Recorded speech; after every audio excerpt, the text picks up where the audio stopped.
What happened to us? What if the biggest secret in human history wasn't that aliens exist, but that they've been trying to teach us something for decades? And what if the people keeping that secret weren't the aliens at all, but us? That's exactly the mind-bending question Steven Spielberg's Disclosure Day leaves us with. Welcome back to your nerdy show. I'm your host, Spoiler Master. At first, it looks like a classic alien conspiracy thriller.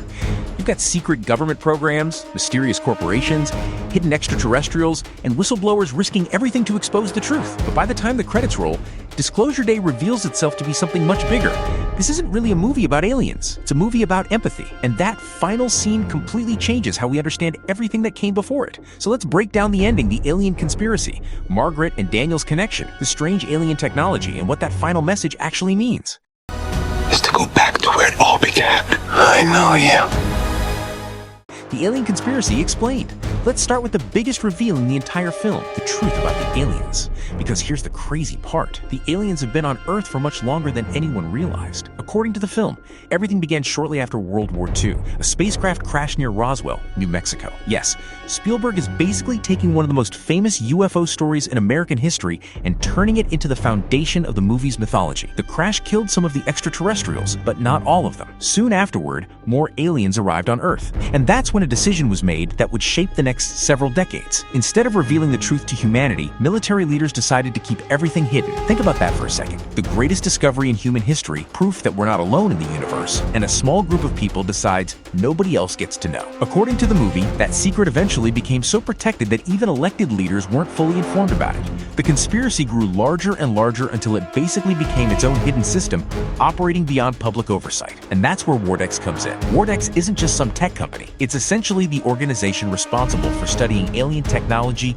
and maintaining the cover-up. For decades, they've been examining extraterrestrial artifacts, reverse engineering alien science, and experimenting on living beings connected to the visitors. And that's where Daniel's story begins, because Daniel eventually discovers something horrifying. Wardex isn't just studying the aliens, they're exploiting them. The company has conducted invasive procedures and experiments on living extraterrestrials. And for Daniel, that's the moment everything changes. It's no longer about protecting humanity, it's about abuse, it's about power, and it's about a small group of people deciding they alone should control the future. That's why Daniel joins Hugo and the whistleblowers, not because he wants chaos, but because he believes humanity deserves the truth.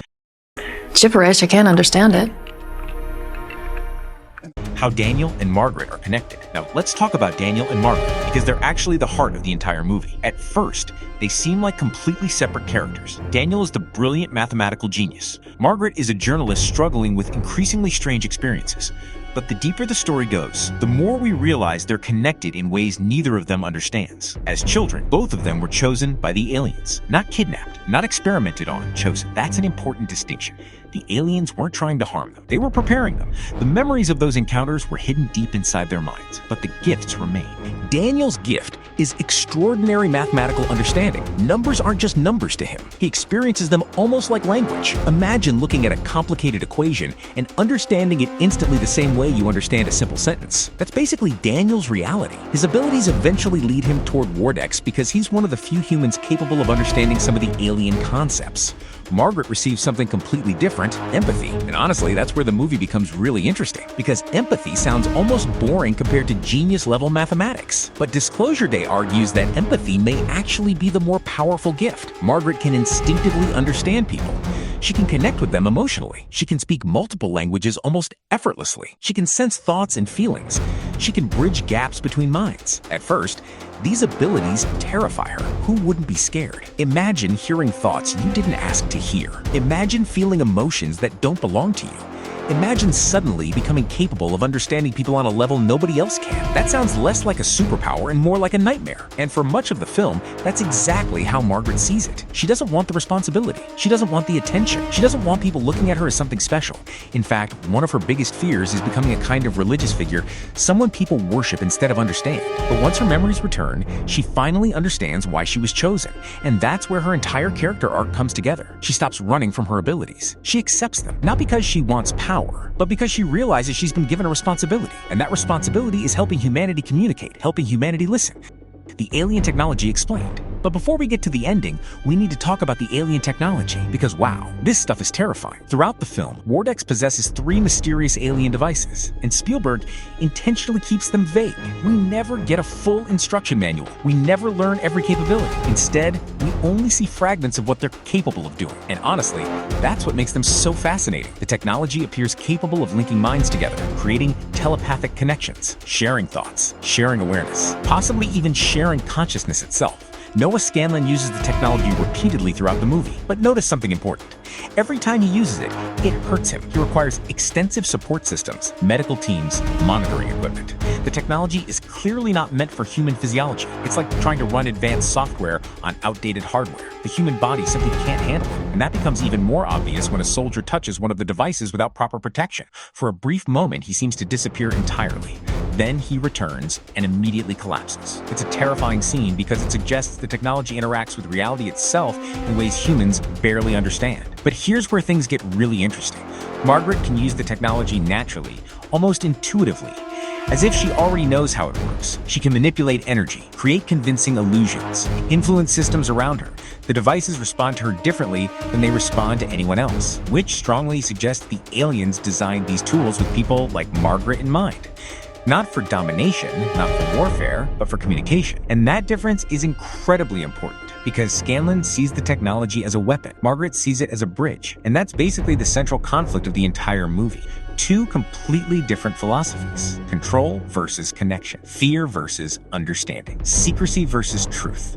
Disclosure Day's ending explained. And all of that brings us to the ending, the moment everything has been building toward. After spending the entire film on the run, Daniel and Margaret finally managed to take control of Margaret's news station. This becomes ground zero for Disclosure Day itself. The truth is finally released. The cover-up is exposed.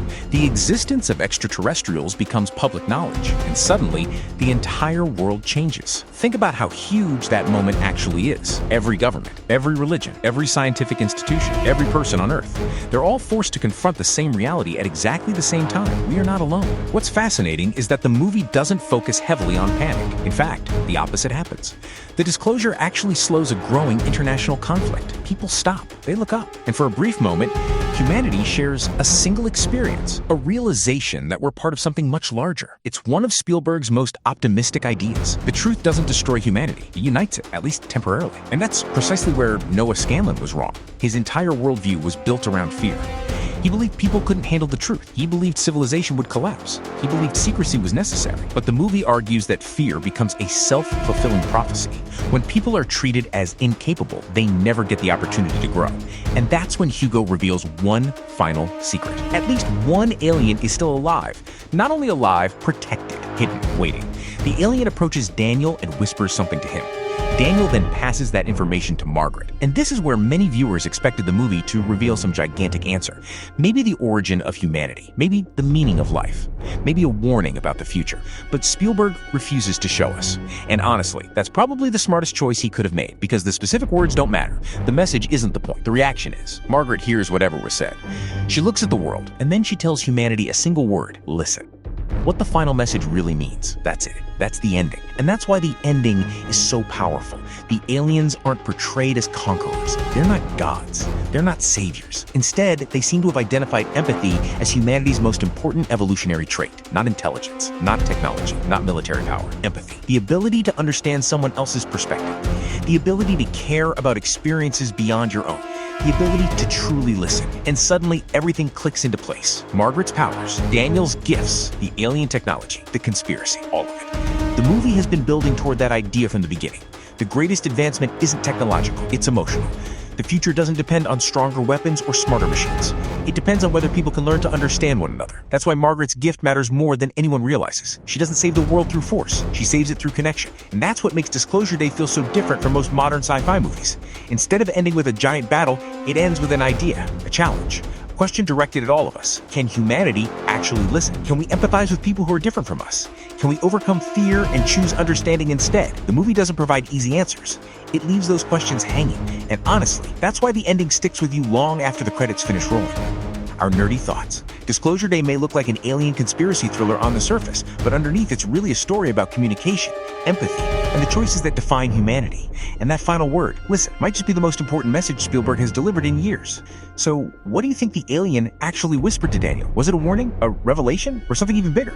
Let me know your theories in the comments below. And if you enjoyed this breakdown, don't forget to like the video, subscribe to the channel, and hit that notification bell so you don't miss our next ending explained. Thanks for watching, and I'll see you in the next one.